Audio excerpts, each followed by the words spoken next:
வணக்கம். இது people English series. இந்த வீடியோல அட் த எண்ட் எங்க யூஸ் பண்ணணும், இந்த எண்ட எங்க யூஸ் பண்ணணும் அப்படின்றத தெரிஞ்சுக்க போறோம். பொதுவா அட் த எண்ட் அப்படின்னு சொல்றப்போ, ஒரு இடத்தினுடைய கடைசி அப்படின்னு சொல்றதுக்கு, இறுதியில, கடைசியில அந்த மாதிரி சொல்றதுக்கு. அதே மாரி ஏதாவது ஒரு டைம் பீரியட் அதனுடைய இறுதியில, கடைசியில அந்த மாதிரி சொல்றதுக்கு நம்ம அட் த எண்ட யூஸ் பண்ணுவோம். ஃபார் எக்ஸாம்பிள் ஒரு வாரத்தின் இறுதியில, மாதத்தின் இறுதியில், வருடத்தின் கடைசியில் இந்த மாதிரிலாம் சொல்றதுக்கு. இல்ல ஏதாவது ஒரு ஈவென்ட் நடக்குது அப்படின்னா, அந்த நிகழ்ச்சியுடைய முடிவுல அந்த மாதிரி சொல்றதுக்கு. அதே மாதிரி இடம். எந்த ஒரு இடமா இருக்கட்டும், அதோடைய கடைசியில அந்த மாதிரி சொல்றதுக்கு. ஆ இப்போ இந்த தெருவுடைய கடைசியில, இந்த கார்டனோட எண்டுல இந்த மாரிலாம் சொல்லுவோம் இல்லையா? சாதாரணமா ஒரு புக்கு, ஒரு வீடியோ எது வேணா எடுத்துக்கலாம். ஒரு சினிமா எல்லாத்துக்குமே அதனுடைய இறுதியில, கடைசியில அந்த மாதிரி சொல்றதுக்கு நம்ம அட் த எண்டுன்ற ஃப்ரேஸ தான் யூஸ் பண்ணுவோம்.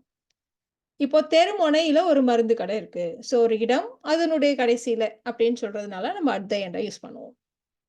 There is a medical shop at the end of the street. There is a medical shop at the end of the street. இப்ப நீங்க ஒரு இடத்துக்கு போறீங்க. ரெஸ்ட் ரூம் எங்க இருக்கு? அப்படின்னு கேட்கிறீங்க. So where is the restroom? அப்படிங்கிறப்போ, நம்ம இந்த காரிடாரோட கடைசியில ஒண்ணு இருக்கு. It is at the end of the corridor. It is at the end of the corridor.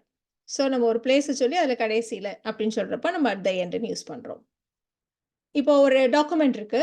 அத நானு வீக்கெண்டுல இந்த வீக்குடைய கடைசியில, வாரத்தின் இறுதியில நான் சப்மிட் பண்றேன். அப்படின்னு நம்ம சொல்றோம். So I will submit my papers at the end of the week. So சொன்ன மாதிரி மாதம், வருடம் இந்த மாதிரியெல்லாம் ஒரு டைம் பீரியட் அதோடைய கடைசியில அப்படின்னு சொல்றதுக்கு நம்ம அட் த எண்ட தான் யூஸ் பண்ணுவோம். ஸோ ஆண்டின் இறுதியில் எங்களுக்கெல்லாம் போனஸ் கிடைக்கும். Will get a bonus at the end of the year. இப்போ கிளாஸ்ல டீச்சர் சொல்றாங்க. நான் வந்து ஃபர்ஸ்ட் நான் கிளாஸ் எடுத்துறேன். கிளாஸ் முடிய போற சமயத்துல நான் உங்களுக்கு ஒரு டெஸ்ட் வைக்கிறேன் அப்படின்னு சொல்றாங்க. ஸோ அந்த டைம் பீரியட் கிளாஸோடைய அந்த ஹவர் இருக்கும் இல்லையா? அதுல கடைசி சமயத்துல. I'll give you a test at the end of the class. I'll give you a test at the end of the class. இப்ப அதே மாதிரி ஒரு பேப்பர் இருக்கு. ஒரு டாக்குமெண்ட் இருக்கு. அது வந்து ஒரு கான்ட்ராக்ட் அதுல டைப் பண்ணியிருக்கு. அதோட கடைசியில. ஸோ இங்கேயும் நாம அது ஒரு பிளேஸ் மாரி தான் நம்ம கன்சிடர் பண்றோம். ஸோ அதோட கடைசியில நீங்க சைன் பண்ணுங்க. Put your signature at the end of the contract. Put your signature at the end of the contract. இப்போ புக் படிக்கிறதுன்னு சொன்னோம் இல்லையா? புக் படிச்சு முடிச்சிட்டியா? இல்ல நான் இப்ப தான் கடைசி பார்ட் படிச்சுட்டு இருக்கேன். ஸோ நான் கடைசியில இருக்கேன். இப்ப தான் ரீட் பண்ணிட்டு இருக்கேன். So have you finished the book? அப்படின்னு கேட்டா, I am at the end of the book அப்படின்னு சொல்லலாம். கடைசி அப்படின்றத நம்ம வந்து எம்பசைஸ் பண்ணணும்னா, ரைட் அட் த எண்டுன்னு கூட நம்ம சொல்லலாம். I am right at the end of the book. So நம்ம புக்குக்கு சொன்னோம் இல்லையா? இதே மாதிரி நம்ம வந்து எந்த ஈவென்ட் அது கூட நம்ம சொல்லலாம். வீடியோ சொல்லலாம், சினிமா சொல்லலாம். எல்லாத்துக்குமே கடைசிலன்னு சொல்றதுக்கு அட் த எண்ட் தான் சொல்லுவோம் நம்ம. ஸோ நிகழ்ச்சியோட முடிவுல எல்லாருக்கும் பிளான்ஸ் எல்லாம் குடுத்தாங்க. They gave us plans at the end of the event. So இந்த இடத்துல ஈவென்ட் நம்ம காமனா சொல்லியிருக்கோம். அது பார்ட்டி, ஃபங்ஷன், ஒரு வெட்டிங் ஈவென்ட் எதா வேணா இருக்கலாம். They gave us plans at the end of the event. இப்போ நான் வந்து ஒரு டிராவல் பண்ணேன். ஃப்ளைட்ல போனேன். அந்த ஃப்ளைட் டிராவலோட இறுதியில எனக்கு ரொம்ப ஒரு மாரி தல சுத்துற மாரி இருந்துச்சு. At the end of the flight I felt dizzy. At the end of the flight I felt dizzy.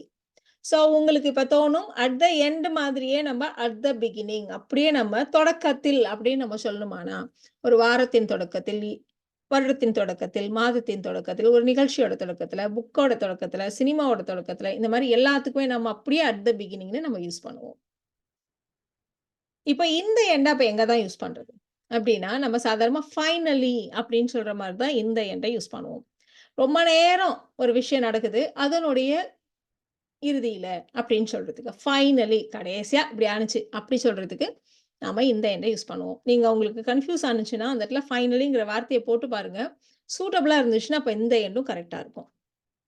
இப்போ நாம ரொம்ப ஆர்க்யூ பண்ணிட்டு இருக்கோம். எங்களுக்குள்ள நெறைய ஆர்குமெண்ட்ஸ் வந்துச்சு. கடைசியில நாங்க வந்து சரி ஓகேன்னு ஒத்துக்கிட்டோம் அப்படின்னு நம்ம சொல்லப் போறோம்.